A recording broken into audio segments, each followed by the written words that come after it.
This is a great way to use macrame scraps. I use these 3mm pieces to make this one, and I use these 6mm pieces, and I made this one. I'm laying out 6 pieces of 6mm cord.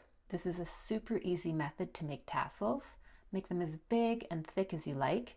You can use any cord thickness. Cut off any extra length.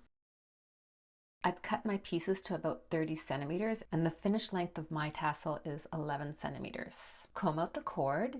You can do this all together or individually, which I prefer.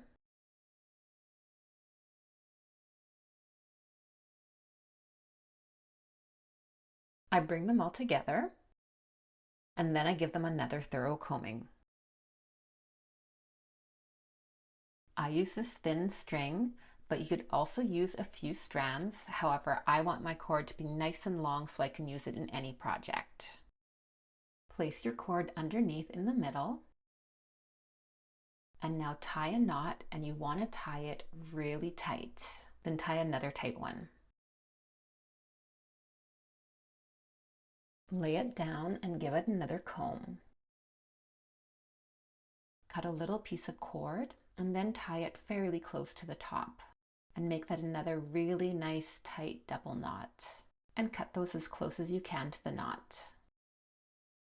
And now another combing.